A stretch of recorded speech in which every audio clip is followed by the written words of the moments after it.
आज़ादी से सबकी उम्मीदें थीं, महिलाओं की अपनी सोच थी, पुरुषों की अपनी राय थी, बच्चों की अपनी मुराद थी।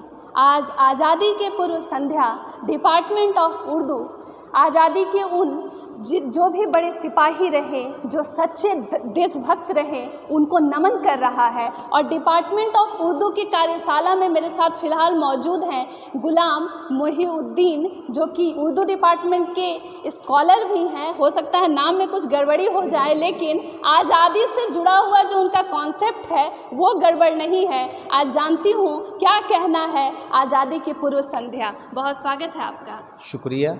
नाम में कोई गड़बड़ी नहीं। अच्छा, आपने नाम सही लिए हैं। अच्छा, सही लिए। आज़ादी के पूर्व संध्या में यहाँ उर्दू डिपार्टमेंट में एक शेरी नशिस्ती हुई। तमाम डिपार्टमेंट के स्कॉलर, टीचर्स, ये लोग अपने ख़यालात का इजहार किए।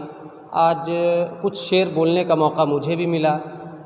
तो हालात के पेश नज़र कि बहुत सारे लोग आपस में हिंदू मुस्लिम की जो एकता थी, उस एकता को तोड़ने की कोशिश कर रहा है, लेकिन शायर का नज़रिया अलग होता है। शायर कहता है कि हिंदू मुस्लिम जब तक मिलकर नहीं रहेगा हिंदुस्तान मजबूत नहीं हो सकता है।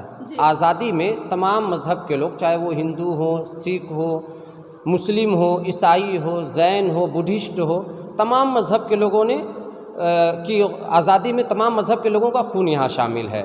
और ये भी अल्लामा इकबाल ने कहा है कि मज़हब नहीं सिखाता आपस में बैर रखना, हिंदी हैं हम वतन हिंदू सिता हमारा, सारे जहाँ से अच्छा हिंदू सिता हमारा, हम बुलबुलें हैं इसकी ये गुल सिता हमारा। तो आज़ादी के संध्या पे हम आपके चैनल लाइव इंडियन गार्ड के ज़रिए आपके व्यूवर्स, आपके देखने वालों को यही पैगाम देना चाहते हैं कि हमारे मुल्क हिंदुस्तान को जोड़ने की कोशिश किया जाए। आज भी हिंदुस्तान के बाहर के लोग तोड़ने की कोशिश कर रहे हैं, तो उनकी कोशिशों को हमें और आपको मिल कर के नाकाम करना है। हिंदुस्तान को जितना जोड़ेंगे वो हिंदुस्तान उतना मजबूत होगा। लाइव इंडियन गार्ड का मैं शुक्रगुजार हूँ कि उन्होंने मेरा ख़यालात लेने की कोशिश की। सर, एक सवाल आपसे है। वो दौर था जब 25-30 साल के युवा कुर्बानी के लिए आगे बढ़ जाते थे, लेकिन आज के युवा कुर्बानी की कीमत को समझ नहीं रहे हैं। एक 25-30 साल का जो बच्चा है, इंसान है, वो किस तरह से आज़ादी को समझे।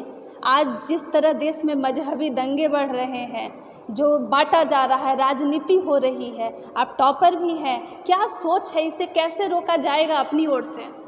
अपनी ओर से सबसे पहली चीज़ मैम, आप आज जहाँ भी दंगा हो रहा है मुल्क हिंदुस्तान में कहीं भी आप दिखला लीजिए, तो उसमें एजुकेटेड कितने परसेंट हैं, दंगाइयों में एजुकेटेड कितने परसेंट हैं?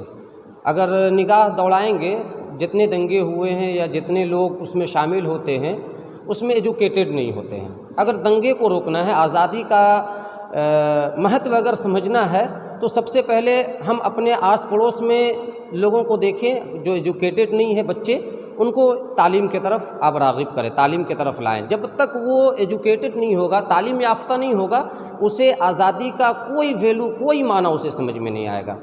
अगर हमारे मुआशरे में जो दंगे हो रहे हैं, जो आज़ादी के महत्व को नहीं समझ रहे हैं, तो सबसे बड़ी चीज़ ये है कि उनके पास तालीम नहीं है। अगर वो तालीम याफ्ता होता और अगर उसके पास एजुकेशन होता, तो वो आज़ादी को समझता और कभी दंगाई की तरफ वो अपने कदम को आगे नहीं बढ़ाता। जी, बहुत शुक्रिया।